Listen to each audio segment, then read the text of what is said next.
Emeline, gusto naming malaman ano ang nakita mo eksakto sa loob ng banyo.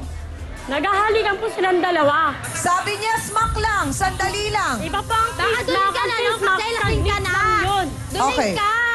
Anong nakita mo? Pagpasok ko po sa CR kasi po, kurtina lang po yung hahabong nun eh. Okay. Pag ganyan ko po, as in talagang lalapangan silang dalawa. Ano ka mo? Baka lasing ka na. Okay. Ang sabi ni Christy, 6 na taon na kayong magkaibigan. Oo nga po, Tiyang eh. So bakit mo nagawang isumbong sa kanyang kinakasamang si Jaime itong nangyaring ito? Siyempre, concern ako sa asawa niya eh. Tatlo Concern? anak niya, lumalandi siya. Concern? Oh, talaga? Oo.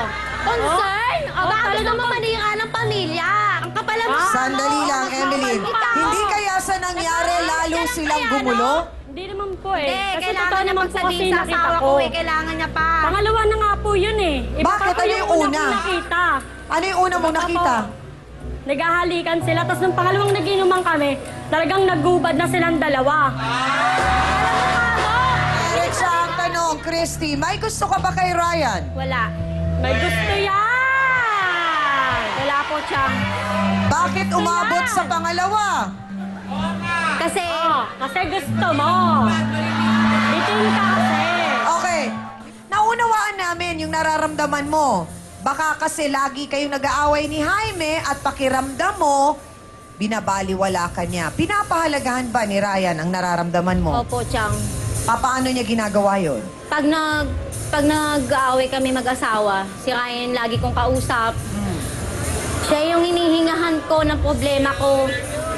Pero hindi ba parang pakiramdam mo, baka naman inaabuso nitong Ryan ang kahinaan mo? Hindi naman po, Chang. Kasi, may sinabi niya sa akin na parang nadidevelop na rin siya sa akin. Ay, yun ang pala eh. Kaya nagkaroon... Huwag ka magmalinis! Akala mo sino kang malinis! Okay.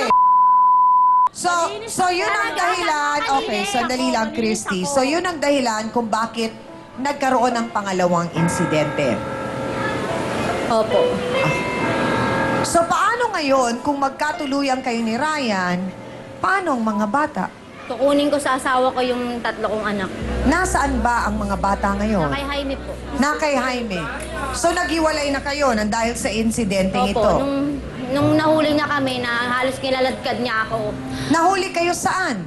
Doon nga sa sinasabi niya doon sa kama daw na naguhubad daw kami. Oo, totoo yun eh, di ba? Totoo yun. So ngayon, saan ka nakatira, Christy? Doon po kay Ryan. Akala ko ba wala kayong relasyon? Bali po, nung kinaladkad po na ako ng asawa ko, bali po, doon na ako muna tumira sa kanila. So, ibig sabihin, nagsasama na kayo ng ilang araw? Magto 2 months na po.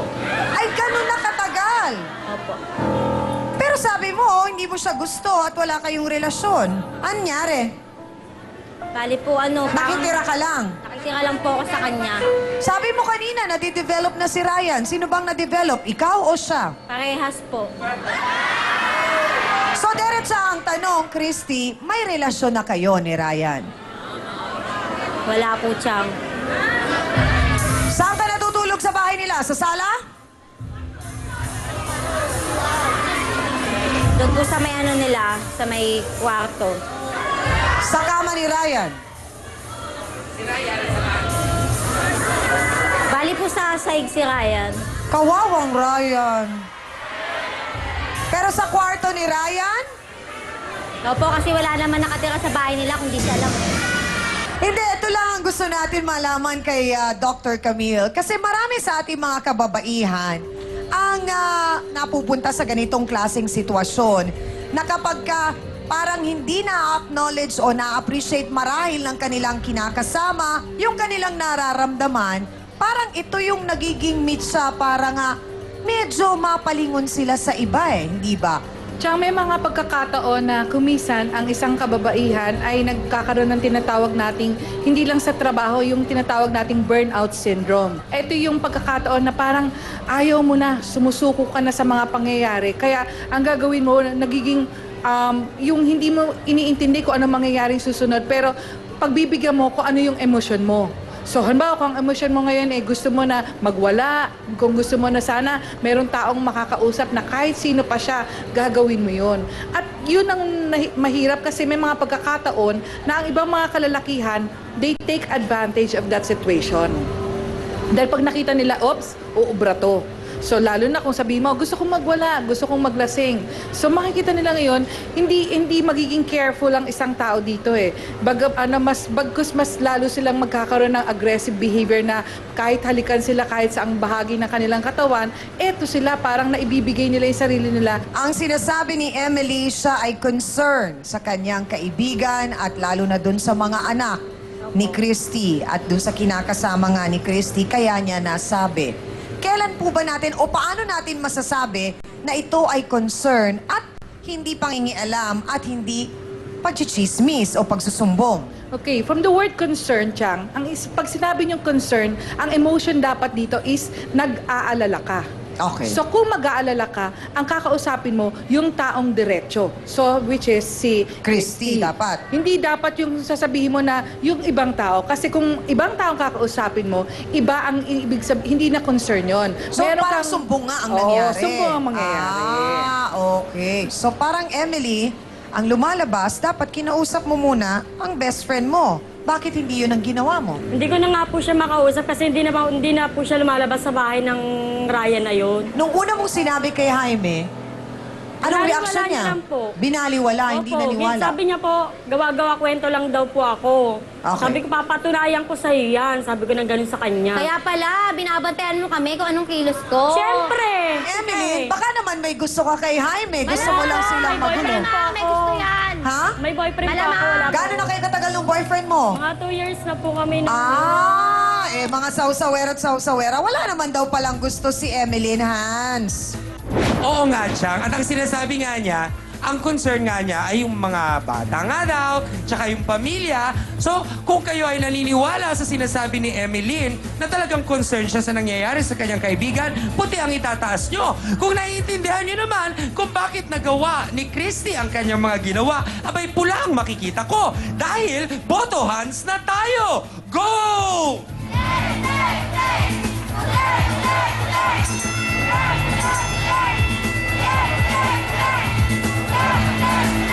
Siyang ako ay na-surpresa, ha? Ang buong akala ko, ang makikita ko lang ay puro puti. Pero may mga nakikita akong pula na parang sinasabi nilang siguro baka may hindi rin kasi talagang magandang karanasan itong si Christy kay Jaime. Kaya nagawa ni Christy yun. Yan ang ating boto, Hans. Thank you sa mga kapatid natin dito sa Batasan Hills, Quezon City. Hanggang ngayon nga po ay hindi pa rin niya matanggap ang mga nangyari sa kanila ni Christy. Mabait daw siyang partner, kaya hindi niya alam kung bakit siya kinaliwa at sa kumpare pa niya sumama ang ina ng kanyang mga anak. Narito po si Jaime Reyes. Pasok!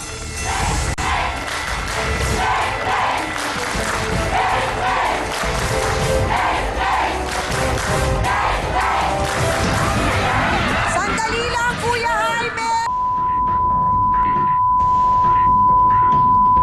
Diretsahang tanong, gaano katotoong binugbog mo si Christy? Binugbog ko lang ho siya nung nakita ko sila ng kumpare ko. Ayun lang po. Di ko po sinasaktan yung asawa ko na yan. Sa palagay mo, meron kang naging pagkukulang? Bakit nangaliwa si Christy? Wala po akong pagkukulang sa kanya. Simula unang nawalan ako ng trabaho, ang turing niya sa akin, parang ganun na lang. Tapos sasabihin niya, ako pa ang may kasalanan, ako pa ang mali. Nung araw na binugbog mo siya, anong nakita mo? Bakit kailangan mong gawin yon?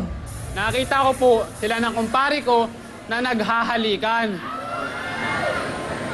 Ang mga saloobin ni Kuya Jaime sasabog na. At ito na, makikilala na rin natin ang sinasabing kumpare. Abangan ninyo, magbabalik ang Face to Face.